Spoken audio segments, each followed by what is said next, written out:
Hello, dear students. I welcome you on Course Creel. My name is Maipal Singh, and in today's General Aptitude class, I will teach you partnership and ages. So, partnership और ages वाले जो questions होते हैं ना, they are based on ratio and proportion only, right? तो इस type के questions को हम कैसे करते हैं वो एक पार्ट मैं आपको बताऊंगा, क्योंकि आपने रेशियो एंड प्रोपोर्शन पढ़ लिया है तो पार्टनरशिप के क्वेश्चन और एजेस के क्वेश्चन कोई डिफिकल्ट नहीं होते, उनमें कॉन्सेप्ट क्या अप्लाई होगा वो रेशियो का ही कॉन्सेप्ट अप्लाई होगा। तो वो मैं आपको समझा देता हूँ कि क्या कॉन्सेप्ट होता है। सो देखिए, पार्टनरशिप के क्वेश्चंस ना डिफिकल्ट नहीं होते, तो इसका क्या कॉन्सेप्ट होता है वो मैं आपको समझाता हूँ। कि मान के चलो ए और बी और सी हैं, इन्होंने कुछ इन्वेस्टमेंट किया। मान के चलो इनका जो इन्वेस्टमेंट है,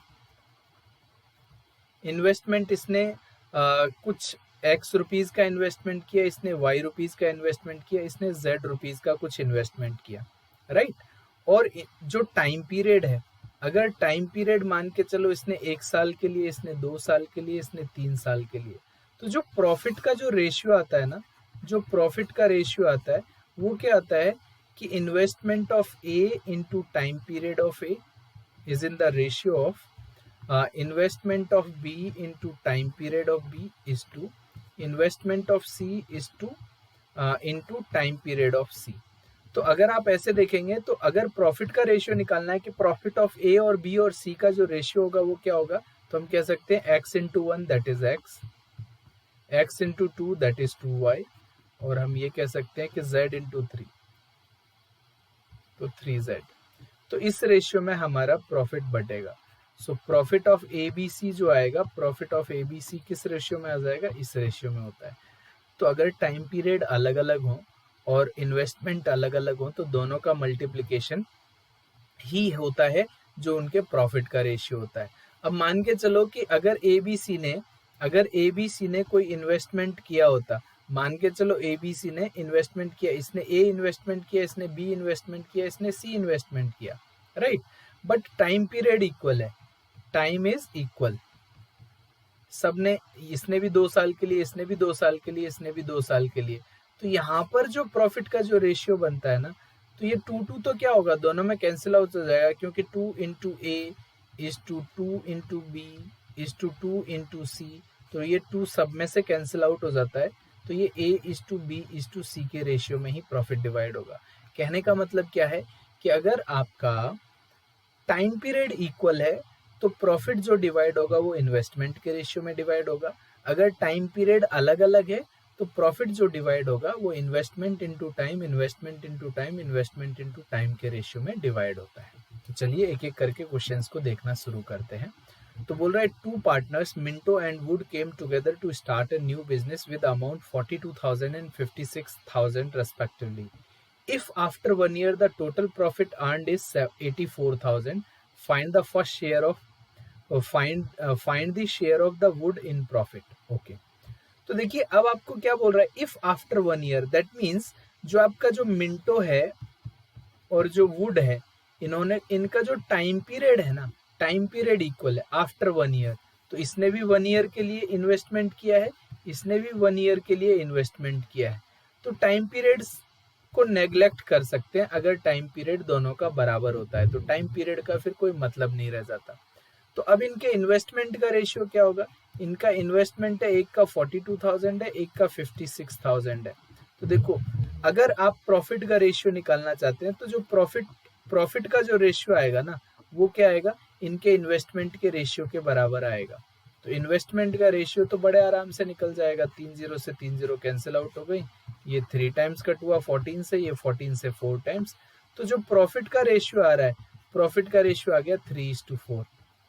तो देखो, जो मिंटो और वुड को जो प्रॉफिट मिलने वाला है उसका रेशियो है 3:4, और टोटल जो प्रॉफिट है वो है 84,000।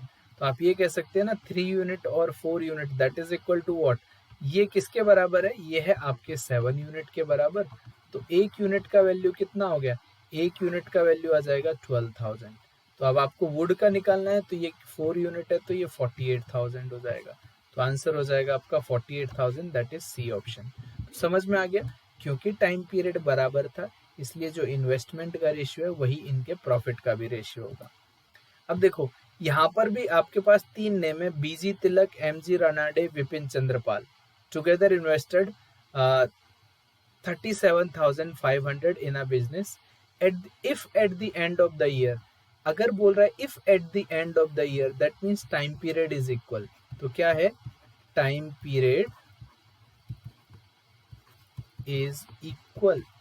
तो सबका टाइम पीरियड इक्वल हो गया, तो जो इनको प्रॉफिट मिला, तो देखो they get the profit in the this ratio. तो इनका जो प्रॉफिट है, प्रॉफिट क्या क्या मिला, एक को 5200 प्रॉफिट मिला, एक को 6500 प्रॉफिट मिला, एक को 7800 प्रॉफिट मिला. तो ये जो भी प्रॉफिट मिला है ना, इसका जो रेशियो होगा वो इनके इन्वेस्टमेंट के रेशियो के बराबर ही होगा, क्योंकि टाइम पीरियड आपका क्या है, टाइम पीरियड क्या है, बराबर है.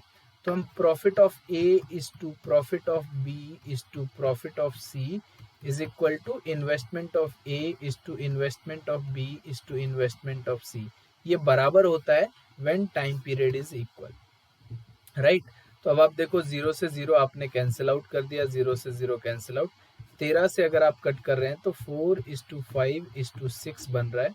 तो देखो यहाँ पर क्या बन रहा है, 15 यूनिट इज इक्वल टू 37500. तो अब आप 1 यूनिट की अगर आप वैल्यू निकाल लें तो 1 यूनिट क्या आएगा, 2 बार जाएगा, फिर आपके पास 7 बचा, फिर 2500 1 यूनिट की वैल्यू आ गई. पूछा किसका है, विपिन चंद्रपाल का.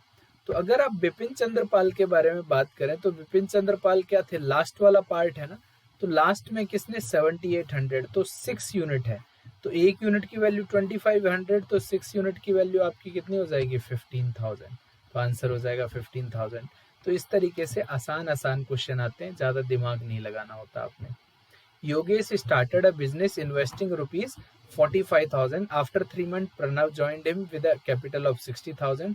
After another 6 months Atul joined them with a capital of 90,000. तो ध्यान से देखना, एक तो योगेश है, फिर उसको कौन ज्वाइन करना है, प्रणव ज्वाइन कर रहा है, और उसके बाद अतुल ज्वाइन कर रहा है, राइट. ये 3 है. तो Yogesh started the business, Yogesh ने बिजनेस स्टार्ट किया था 45,000 के साथ. And after 3 months Pranav joined with, तो प्रणव ने जो इन्वेस्टमेंट किया वो 60,000 का है, और अतुल ने जो इन्वेस्टमेंट किया वो 90,000 का है. देखिए अब बोल रहा है क्या, eight the end of the year. तो टोटल जो पार्ट है ना, टोटल जो पार्ट है eight the end of the year they made a profit of 40,000. तो ईयर के साल में, तो योगेश ने तो पूरे के पूरे 12 मंथ तक इन्वेस्टमेंट किया. फिर बोल रहा है आफ्टर 3 months प्रणव ज्वाइन, तो इसने केवल और केवल 9 months के लिए इन्वेस्टमेंट किया था, राइट. अब देखो क्या बोल रहा है, आफ्टर अनदर 6 months, तो इन 3 महीने के बाद और 6 महीने, तो 9 महीने के बाद अतुल ने ज्वाइन किया था. तो 9 महीने के बाद अतुल ज्वाइन करेगा, तो और 1 ही साल तक पूरा का पूरा बिजनेस हो रहा है, तो केवल 3 महीने इन्वेस्टमेंट करेगा, राइट. तो अब ये जो रेशियो आएगा, and this will be the ratio of what, profit of Yogesh, profit of Pranav and profit of Atul. यही प्रॉफिट का रेशियो होगा. तो देखो अब आपके पास क्या है, 3 0 से 3 0 कैंसिल आउट कर सकते हैं, 3 0 से 3 0 कैंसिल आउट कर सकते हैं, राइट. अब आप देखिए सीधे सीधे हम 15 से कट कर सकते हैं इसको 4 बार, और इसको 15 से कट कर सकते हैं 6 बार, और इसको 15 से कट कर सकते हैं 3 बार. 3 से ये सीधे सीधे आपका कैंसिल आउट हो रहा है, ये 3 कैंसिल आउट हो गया, और ये 3 से ये 3 बार कैंसिल आउट हो गया, और आपका ये वाला पार्ट जो 3 कैंसिल आउट हो गया. अभी भी आप ध्यान से देखें तो आपके पास क्या बच गया, 12:4 × 3:6. अब आप देखो 6 से ये 1 टाइम, 6 से ये 2 टाइम्स, और ये 2 टाइम्स. सो अब आपके पास जो रेशियो आया वो क्या है, 2:2:1. तो आपके पास कितना हो गया, 2 + 1 + 2 that is equal to 5 unit, और 5 यूनिट की जो वैल्यू है वो है 40,000. तो 1 यूनिट का वैल्यू कितना हो गया आपका, 1 यूनिट का वैल्यू हो गया आपका 8,000. 1 यूनिट का वैल्यू 8,000. तो आपसे क्या पूछा गया है, what would be Atul's ratio, right. तो देखो यहाँ पर अतुल का ही रेशियो तो पूछ रहा है, ये अतुल का ही तो रेशियो है. तो आपका आंसर क्या हो जाएगा, डी, दैट इज 8,000. तो अब आपको समझ में आ गया होगा कि यहाँ पर ना क्वेश्चंस डिफिकल्ट नहीं होते, बस थोड़ा सा आपको दिमाग लगाना होता है. सो देखिए नेक्स्ट क्वेश्चन आपकी स्क्रीन के सामने है. Uma started a business with 20,000. After 6 months, Sudha joined the business with rupees 30,000. And after 3 more months, Veena joined with an investment of 40,000. Right? Uma is a working partner and get 10% of the profit in the given salary to her. If they earned rupees 50,000 as profit after 1 year, what amount did Uma get? तो देखो यहाँ पर जो part दे रखा है आपको, हम सीधे ये लिख रखते हैं कि उमा का इन्वेस्टमेंट कितना है और सुधा का इन्वेस्टमेंट कितना है और वीना का इन्वेस्टमेंट कितना है। तो आपको ये तो पता है कि भाई उमा ने 20,000 इन्वेस्ट किया है और सुधा ने 30,000 इन्वेस्ट किया है और वीना ने 40,000 इन्वेस्ट किया है। लेकिन आफ्टर 1 ईयर तो उमा ने स्टार्ट किया था तो इसने तो पूरे 12 महीने किया, और आफ्टर 6 मंथ सुधा ने ज्वाइन किया है तो 6 महीने ही केवल किया, और उसके और 3 आफ्टर 3 मोर मंथ वीना ने, तो भाई इसने केवल 3 महीने के लिए ज्वाइन किया था। राइट? तो ये जो रेशियो आएगा, तो प्रॉफिट का जो रेशियो बनेगा ना वो ये वाला बन जाएगा। प्रॉफिट किस हिसाब से बटेगा? तो प्रॉफिट जो आपका बटने वाला है, देखो 4 जीरो और 4 जीरो कैंसिल आउट हो जाएंगे। राइट? तो 3 सब में कॉमन है, या फिर आप बोल सकते हो 6 कॉमन है। तो 6 यहाँ से हटा देते हैं, 6 यहाँ से 2 बार, और 6 को अगर हटाएंगे तो 3 और यहाँ से 2 और हट जाएगा। राइट? तो अब आप देखो कि प्रॉफिट क्या बच रहा है आपका, ये 4 हो गया और ये आपका 3 हो गया और ये आपका 2 बचा। तो 4:3:2 के रेशियो में प्रॉफिट बटेगा। दूसरा पार्ट अगर आप ध्यान से देखें तो आपको क्या बोल रहा है कि वर्किंग पार्टनर कौन है? Uma is a working partner and 10% of the profit is given as salary to her.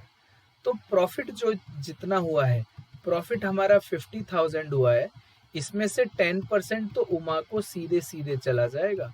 तो 10% उमा को सीधे सीधे चला जाएगा, तो जो प्रॉफिट रिमेनिंग वाला जो पार्ट होगा ना, रिमेनिंग प्रॉफिट जो मेरा 45,000 बचेगा, वो पार्ट है। तो 5,000 तो उमा को वैसे मिल गया, 5,000 तो उमा को एज ए सैलरी मिल गया। राइट? और प्लस क्या होगा, देखो 4 यूनिट और 3 यूनिट और 2 यूनिट, 9 यूनिट।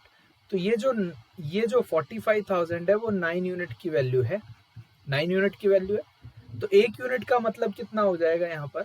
तो यहाँ से अगर आप 1 यूनिट की वैल्यू निकालेंगे तो आप फिर से 5,000 निकाल पाएंगे, और 5,000 1 यूनिट की वैल्यू है तो ये 20,000 और इसको मिलेगा। देखो उमा को 25,000 मिला और इसको 15,000 मिला और इसको मिलेगा हमारा 10,000। तो उमा के लिए पूछ रहा है तो उमा का कितना आंसर आ जाएगा? 25,000। आई होप आपको क्लियरली समझ में आ गया होगा कि उमा को 25,000 क्यों मिलेगा, क्योंकि 5,000 तो एज ए सैलरी मिल गया था और बाकी 20,000 उसको बाकी बचे हुए पैसों में से। तो सैलरी इसकी पहले देनी है, राइट? 10% ऑफ द प्रॉफिट, उसके बाद पार्ट डिवाइड करना है। देखिए जो नया क्वेश्चन है अब आपकी स्क्रीन के सामने है। A started business with rupees 4,500 and B joined afterward with rupees 3,000 only. If the profits at the end of the year were divided in the ratio of 2:1, तो 1 साल के बाद जो प्रॉफिट है वो 2:1 के रेशियो में डिवाइड किए गए, तो then B would have joined A for the business after. तो बी ने ए को कितने महीने के बाद ज्वाइन किया था, ये आपसे पूछ रहा है। राइट? क्वेश्चन क्लियर है? तो हम सबसे पहले क्या लिख लेते हैं कि ए का जो इन्वेस्टमेंट है वो है 4,500 और बी का जो इन्वेस्टमेंट है वो है 3,000, और इसने तो पूरे 12 महीने के लिए, क्योंकि बोल रहा है eight the end of 1 year if the profits were divided into 2:1 ratio, तो इसने तो पूरे 12 महीने। अब मैं यहाँ पर इसको क्या मान लेता हूँ कि इसने ना x मंथ के लिए, इसने क्या किया था, x मंथ के लिए इन्वेस्टमेंट किया था। तो इन दोनों का मल्टीप्लिकेशन और इन दोनों का जो मल्टीप्लिकेशन होगा वही तो हमारा प्रॉफिट का रेशियो होगा। राइट? तो प्रॉफिट का रेशियो क्या दे रखा है आपको? प्रॉफिट का रेशियो दे रखा है 2:1। तो आप सीधे सीधे ऐसे कह सकते थे कि भाई 4,500 इंटू 12 अपॉन में आपके पास क्या हो गया 3,000 into x is in the ratio of 2:1। तो देखो 2 जीरो से 2 जीरो कैंसिल आउट हो जाता, और आप ये कितनी बार कट कर लेते, ये आपका जो कट होता वो 3 बार होता, और ये 15 से ये 2 बार कट होता। राइट? अब आप ध्यान से देखो कि 2 से ये आपका कितनी बार कट हो रहा है, 6 बार, और 2 से ये कितनी बार कट हो रहा है, 3 बार। तो देखो x नीचे बचा हुआ है और ऊपर 3 इंटू 3, तो क्रॉस मल्टीप्लाई करेंगे तो x इज इक्वल टू क्या आ रहा है, 9 मंथ। तो ध्यान से देखो कि बी ने जो इन्वेस्टमेंट किया वो केवल और केवल 9 मंथ्स के लिए किया है। सो बी ज्वाइंड आफ्टर 3 मंथ, तो 3 महीने के बाद उसने बिजनेस को ज्वाइन किया था, राइट। तो सारे क्वेश्चन आसान है। अब आते हैं एजेस वाले क्वेश्चन। तो एजेस वाले क्वेश्चन में ना एक ही कॉन्सेप्ट अप्लाई होगा, बड़े ध्यान से समझने की कोशिश करना। कि मान के चलो मेरी एज अभी 32 ईयर्स है, राइट, और आपकी एज है मान के चलते हैं 22 ईयर्स। तो मेरी एज और आपकी एज में 10 साल का गैप है, राइट। तो 10 साल के बाद भी ये 10 साल का गैप रहेगा, 10 साल पहले भी ये 10 साल का ही गैप था। एक और एग्जांपल देता हूँ, मान के चलो आपके पिताजी की एज में और आपकी एज में 25 ईयर्स का गैप है, तो वो 10 साल पहले भी 25 ईयर्स था और 10 साल के बाद भी 25 रहेगा, 20 साल के बाद भी 25 ईयर्स ही रहेगा।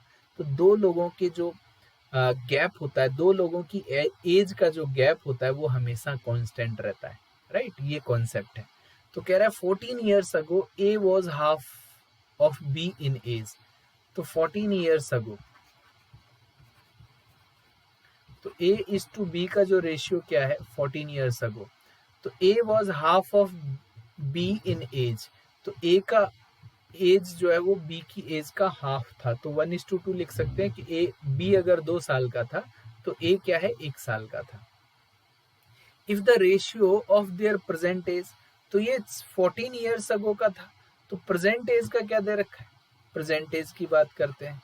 प्रेजेंट के एज का मतलब क्या हो गया, जो अभी प्रेजेंट में एज है। तो ए इज टू बी का जो रेशियो है वो है आपका 3:4। तो देखो इन दोनों में अगर ए का एज 1 यूनिट है और इसका 2 यूनिट है, तो इनका जो गैप है, वो 1 यूनिट है। और ये हमेशा देखो 14 साल पहले एक यूनिट था, तो अभी प्रेजेंट में भी 1 ही यूनिट होना चाहिए। तो ये जो गैप है यहाँ पर क्या है, ये जो गैप है वो अभी भी 1 ही यूनिट है ना। दैट मीन्स ये तो कंडीशन सेटिस्फाई है कि इनका जो गैप है वो तो अभी भी आपका कितना है, 1 यूनिट है। तो अब आप देखिए ये 2 से कितना इंक्रीज हुआ है, ये 2 से आपका इंक्रीज हुआ है 4, और ये 1 से कितना इंक्रीज हुआ है, 3। तो दैट मीन्स यहाँ पर भी 2 का इंक्रीमेंट हुआ और यहाँ पर भी 2 का इंक्रीमेंट। तो ये जो 2 यूनिट है वो किसको रिप्रेजेंट कर रही है, बोल रहे हैं ना 14 ईयर्स अगो। तो ये तो 14 साल पहले की बात थी, अब ये 14 साल में कितना बढ़ गया, 2 यूनिट। तो 2 यूनिट की वैल्यू जो आ रही है वो आ रही है आपकी 14 ईयर्स। तो 1 यूनिट का वैल्यू कितना आ जाएगा, 1 यूनिट का वैल्यू आ जाएगा 7 ईयर्स, राइट। 1 यूनिट का वैल्यू कितना आ गया, 7 ईयर्स। तो what is the total of their present age, तो इनकी प्रेजेंट एज कितनी है, प्रेजेंट एज है 7 यूनिट, और 1 यूनिट का वैल्यू भी 7 साल है। तो 7 into 7 is equal to what, 49 years हो जाएगा, राइट। तो अब आपको समझ में आ गया होगा कैसे क्वेश्चंस को सॉल्व करना है।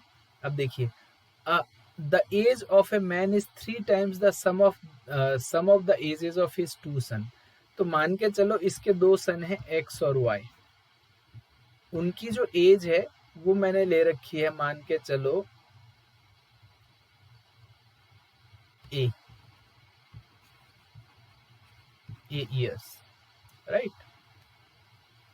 The age of a man is 3 times the sum of the ages of his 2 son. तो इसका सन दो सन है x और y, तो इनकी जो एज है x प्लस y, इनका जो एज है वो मैंने ले लिया है क्या, a years, right. I hope आपको समझ में आ रहा है। The age of man is 3 times the sum of the ages. तो मैन का एज कितना हो जाएगा, मैन का एज हो जाएगा आपका 3a, क्योंकि 3 टाइम्स है। अब कह रहा है 30 ईयर्स हैंस, 30 साल के बाद। तो 30 साल के बाद जो मैन का एज होगा वो 3a प्लस 32 ईयर्स बोल रहा है, तो 32 हो जाएगा। तो ये तो रहेगा मैन का एज, और वो क्या कह रहा है कि ये किसके बराबर हो जाएगा, will be sum of the ages of his sons. तो इसके जो 2 सन थे इनका हमने टोटल जो मान लिया था वो क्या मान रहा था, देखो टोटल दोनों की एज का टोटल मैंने कितना माना हुआ था, ए। तो अब ये क्या कह रहा है कि दोनों की एज का डबल, दोनों की एज का एडिशन ही क्या है, उसका एज के बराबर है। तो एडिशन तो हमने पूरा ए ही माना हुआ है, ए माना हुआ है ना, ए माना हुआ है। आई होप आपको समझ में आ रहा होगा। और प्लस यहाँ पर क्या हो जाएगा, ये वाली बात देखने वाली है। 32 years hence his age will be the sum of the ages of his son। तो इसके जो दो सन थे, ये इनकी टोटल एज तो मैंने ए मानी हुई है, मान के चलो इंडिविजुअल एज एक्स और वाई थी, तो ये भी 32 ईयर्स के बाद और ये भी 32 ईयर्स के बाद, तो ए की वैल्यू, अब यहाँ पर क्या होगा, ए में 32 और 32 और ऐड होगा, राइट। तो अब आप देखिए कि 2a is equal to 32, 32 cancel out हो गया, एक आपका ए बचा है, तो a इज इक्वल टू हो गया 16, राइट। अब कह रहा है कि फादर्स प्रेजेंट एज, फादर का प्रेजेंट एज कितना है, तो फादर का प्रेजेंट एज कितना होगा 48, क्योंकि प्रेजेंट एज क्या है उसका 3 टाइम्स है, तो आंसर आ गया आपका 3 टाइम्स। समझ में आ रहा है। तो अगर आपको ऐसे नहीं समझ में आया हो एक बार लेने से, तो आप ऐसे भी मान सकते थे कि मान के चलो ये जो दो चाइल्ड है, उसके 2 चिल्ड्रन है ना, 2 सन है, तो सन का एज एक का एज मैंने मान लिया x और एक का एज मान लिया मैंने y, तो जो मैन है उसका एज क्या हो जाएगा 3 इंटू एक्स प्लस वाई होगा कि नहीं होगा, राइट। फिर उसके बाद दे रखा है कि 32 साल के बाद, तो 32 साल के बाद जो मैन है वो 3 टाइम्स ये तो है, 32 साल के बाद मैन हो जाएगा इतने साल का, और बच्चे कितने साल के हो जाएंगे x प्लस वाई, और इसमें भी 32 ऐड होगा और इसमें भी 32 ऐड होगा, कि दोनों की एज में, इसलिए मैंने डबल टाइम ऐड किया। आई होप अब आपको समझ में आ गया होगा। तो अब आप यहाँ से कैलकुलेट करेंगे ना, तो फिर से x और y दोनों की एज तो कैलकुलेट कर सकते हैं 16, बट क्या होगा, दोनों की एज तो 16 आ रही है, बट क्या होगा इंडिविजुअल एज नहीं निकाल सकते अभी, क्योंकि इंडिविजुअल का कोई हमें क्या कोई डेटा गिवन नहीं है, right. Next question, eight the end of the year of 2001 Rohit was 1/4 as old as his grandmother, the sum of the years in which they were born is 3942। How old Rohit eight the end of the 2021। देखिए बहुत ही amazing question है, बहुत सारे लोग इस question में ना अटक जाते हैं। तो हम मानते हैं कि age of grandmother, age of grandmother अगर मान के चलो, और कब माननी है 2001 में मान ली है, और वो कितनी है x है, राइट।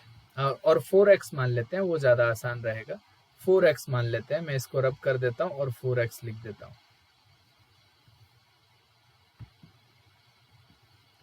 4x हो गया। तो अब आप देखो कि रोहित का जो एज होगा, एज ऑफ रोहित क्या होगा, एज ऑफ रोहित वाज 1/4, तो एज ऑफ रोहित हो जाएगा x, राइट। अब बोल रहा है the sum of the years in which they were born is 3942, यही सबसे ज्यादा इंपॉर्टेंट पार्ट है। अब देखो 2001 के एंड में उसकी एज कितनी थी 4x, तो अगर मैं 2001 में से 4x माइनस कर दूं तो इसके बर्थ का ईयर नहीं आ जाएगा, राइट। और ऐसे ही 2001 में से मैं x माइनस कर दूं तो बच्चा कितने साल पैदा हुआ था, किस ईयर में पैदा हुआ था वो आ जाएगा। तो इन दोनों का अगर आप एडिशन करेंगे तो क्या आने वाला है 4002 minus 5x which is equal to क्या आएगा आपके पास 3942। दोनों ईयर्स का जो एडिशन है वो 3942 आ रहा है। आई होप आपको समझ में आ गया। तो अब आप इसको इधर लेके आएंगे तो माइनस में वैल्यू होगी, तो 5x की जो वैल्यू आ गई वो कितनी आ गई, 5x की वैल्यू जो आ जाएगी, तो 4002 में से इसको माइनस कर दें तो ये आपके पास आ जाएगा 0, और ये आपके पास कितना आ जाएगा 6, राइट, और ये कितना होगा 1। तो आप 5 से, आई होप आपको क्लियरली समझ में आ रहा है।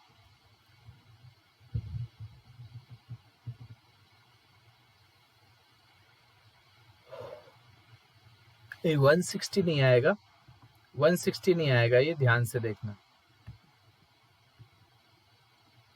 ये 60 आएगा। तो x की वैल्यू आपकी कितनी हो जाएगी, x की वैल्यू आ जाएगी 12, और x की वैल्यू अगर 12 आ गई है तो x की वैल्यू कितनी आ गई आपकी 12 आ गई। अब आप देखो कि how old was Rohit eight the end of 2021, तो 2001 में अगर ये 12 साल का था, 2001 में अगर ये 12 साल का था, राइट, तो 2020 में कितने साल का हो जाएगा? तो 32 साल का हो जाएगा, राइट। 2020 में कितने का हो जाएगा? 32 साल का। तो आंसर हो गया 32। क्योंकि अब देखो 2001 के एंड में, अब 2021 के एंड की बात कर रहा है ना, एंड ऑफ 2001, तो इसमें 20 ऐड हो रहा है, तो ये वैल्यू 12 ही थी। तो रोहित का 2021 में रोहित का जो एज हो जाएगा वो आपका 20 और इंक्रीज हो जाएगा, तो 12 + 20 कितना हो जाएगा आपका? 32। तो ये आपका पार्ट आ गया। आई होप आपको क्लियरली समझ में आ गया।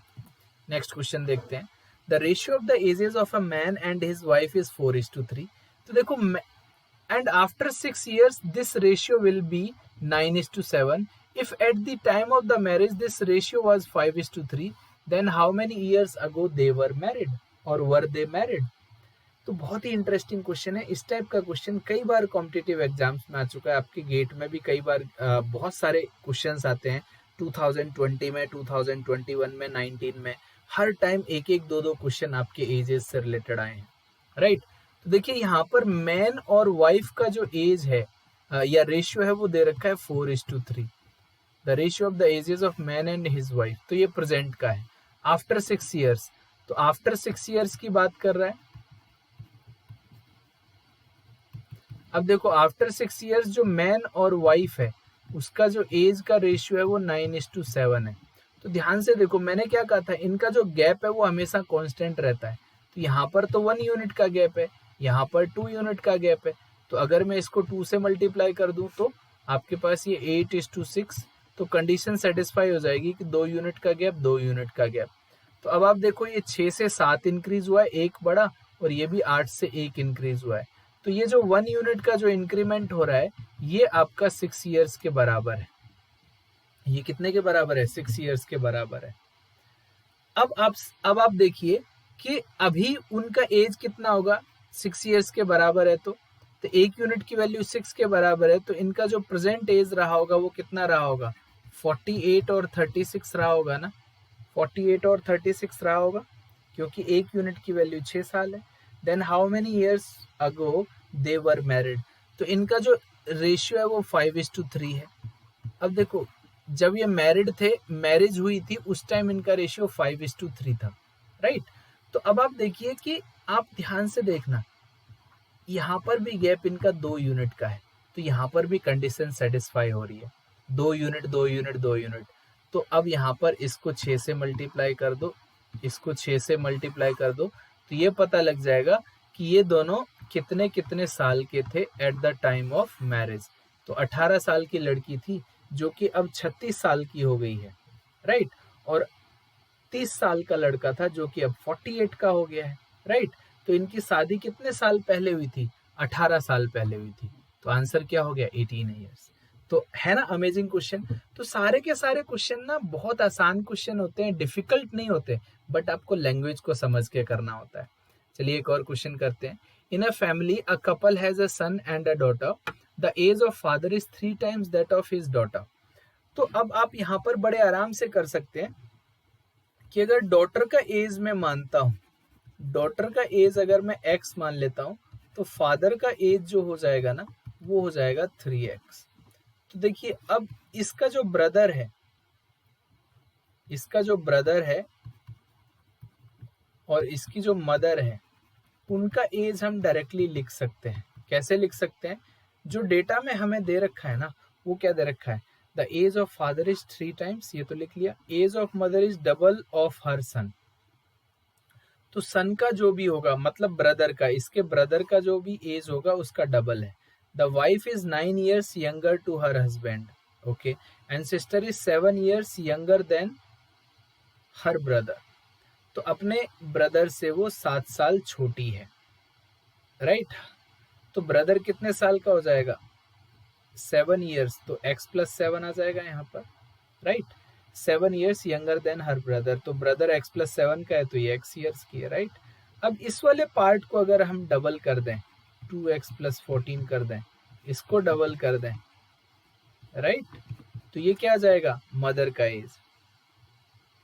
ये क्या आ गया? मदर का एज। तो अब आप देखिए कि मदर का एज जो है वो फादर के एज से कितना कम था? तो फादर का एज है 3x। अब बोल रहा है the age of father is the the wife is 9 years younger to her husband, तो अगर मैं इसमें से इसकी एज में से 9 years माइनस कर दूं तो इसकी मदर का एज नहीं आएगा, क्योंकि वो तो यंगर है। तो अगर इसकी एज में से 9 साल घटा दिए जाए और इसकी एज को बराबर रखा जाए तो दोनों बराबर हो रहे हैं ना, तो यही तो बोल रहा है, राइट। तो ये भी आपके मदर की एज आ रही है, ये भी आपकी मदर की एज आ रही है, 9 साल कम कर दिया, और ये भी आपकी मदर की एज है। तो अब आप देखिए कि अगर मैं इसको इस तरफ ले आता हूँ तो x इज इक्वल टू कितना आ रहा है, 23। तो भाई डॉटर की एज 23 आ रही है और आपसे क्या पूछ रहा है, फादर की एज, तो फादर की एज 3 टाइम्स है, तो आपका 69 हो जाएगा, राइट। तो आई होप आपने ये देखा होगा कि जितने भी आपके पार्टनरशिप के क्वेश्चन थे और जितने भी आपके ये एजेस वाले क्वेश्चन थे, ये क्वेश्चन बहुत इजी होते हैं, डिफिकल्ट नहीं होते, right. So thank you so much, bye bye and take care.